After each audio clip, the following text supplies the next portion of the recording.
নমস্কাৰ। আজি মোৰ প্ৰিয় বন্ধু গোবিন্দ আগৰৱালাৰ জন্মদিন উপলক্ষে আমি চাৰি বন্ধুৱে আমাৰ বিলাসীপাৰাৰ ওচৰৰে চাপটগাম অৱস্থিত শ্ৰীমদ লীলানন্দ ঠাকুৰ পাগলা বাবা নামেৰে জনাজাত তেওঁৰ মন্দিৰলৈ গৈছিলোঁ আৰু সোমায়ে এই কীৰ্তন ঘৰৰ দৃশ্যাংশ এয়া। আৰু এই 1946 চনৰ পৰাই 108 বছৰৰ অখণ্ড হৰিনাম কীৰ্তনৰ সংকল্প লৈছিলে আৰু তেতিয়াৰ পৰা আজিলৈকে এই অখণ্ড হৰিনাম কীৰ্তন একেৰাহে চলি আছে। বিশ্বাস নহয় যদিও এইটো সঁচা। এই এনেকুৱা কৰি তেওঁলোকে কীৰ্তন দিনে ৰাতিয়ে একেৰাহে কৰি আছে আৰু এইটো 108 বছৰলৈকে তেওঁ সংকল্প লৈছিলে। এই ভিতৰৰ কীৰ্তন ঘৰৰ দৃশ্যাংশ এয়া।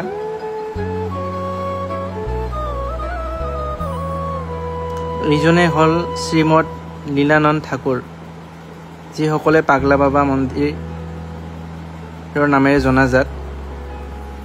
আৰু সোমায়েই তেওঁৰ এই প্ৰতিমূৰ্তি।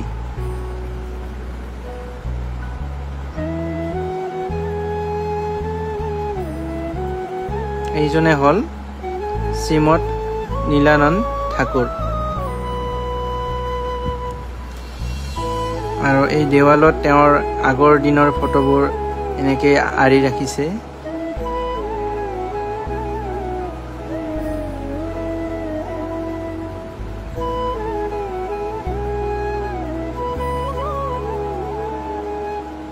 আৰু এই পাগলা বাবা মন্দিৰটো প্ৰথম আমাৰ ইণ্ডিয়াৰ ভিতৰত চাপটগামতেই স্থাপিত হৈছিল, যিটো কি 1946 চনত। তাৰপিছত আছে আপোনাৰ বৰঝাৰ, বিজনী, বৃন্দাবন আৰু ঝাৰখণ্ডতো আছে, কিন্তু আমাৰ এইটো চাপটগামত প্ৰথমবাৰৰ কাৰণে মন্দিৰটো বনোৱা হৈছিল। আৰু সোমাই পেলাই ধুনীয়া এনেকুৱা আপোনালোকে এটা ৰাধা কৃষ্ণৰ মন্দিৰ দেখা পাব। ইমান ধুনীয়া কৰি সজাই ৰাখিছে, পৰিপাটি। সোমালেই মনটো ভাল লাগি যায়।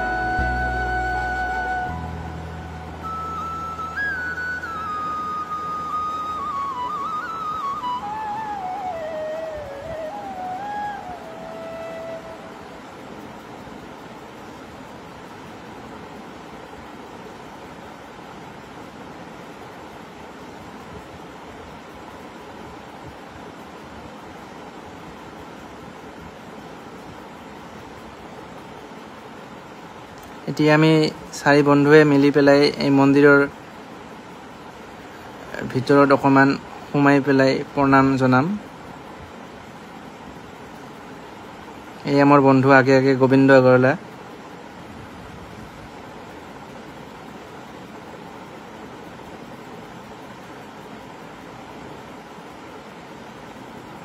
আৰু সকলো দেৱালে দেৱালে আপোনাৰ চাব এই ৰাধা কৃষ্ণৰ ঠাকুৰৰ ফটোবোৰ কি ধুনীয়া কৰি লগাই ৰাখিছে। শ্ৰীকৃষ্ণৰ প্ৰতিমূৰ্তি।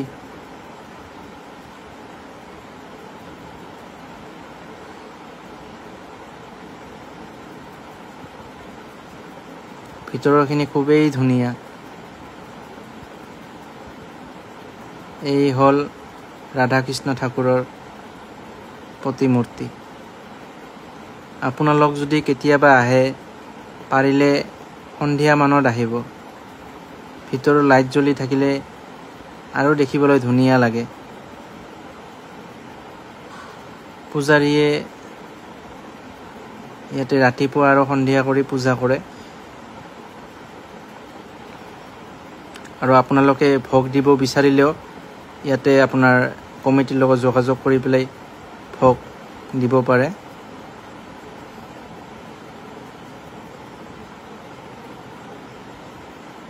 এয়া হ'ল বাহিৰৰ দৃশ্যাংশ। এখন ওচৰতে সৰু ল'ৰা ছোৱালীৰ খেলা ধূলা পাৰ্ক এখন আছে।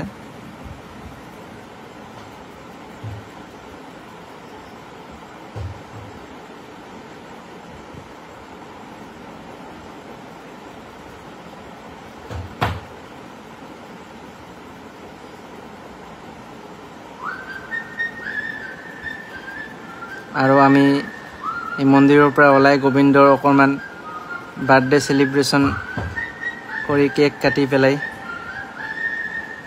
অকণমান ফূৰ্তি তামচা কৰোঁ।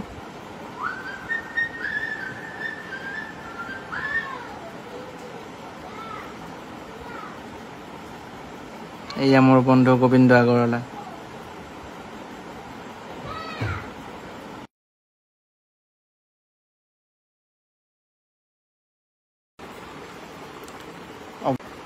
অৱশেষত গোবিন্দ তোমাৰ জন্মদিনৰ অশেষ শুভেচ্ছা থাকিল আৰু আমি সকলোৱে মিলি এনেকৈ মন্দিৰত সন্ধিয়াটো কটাই ঘৰলৈ উভতো। ধন্যবাদ।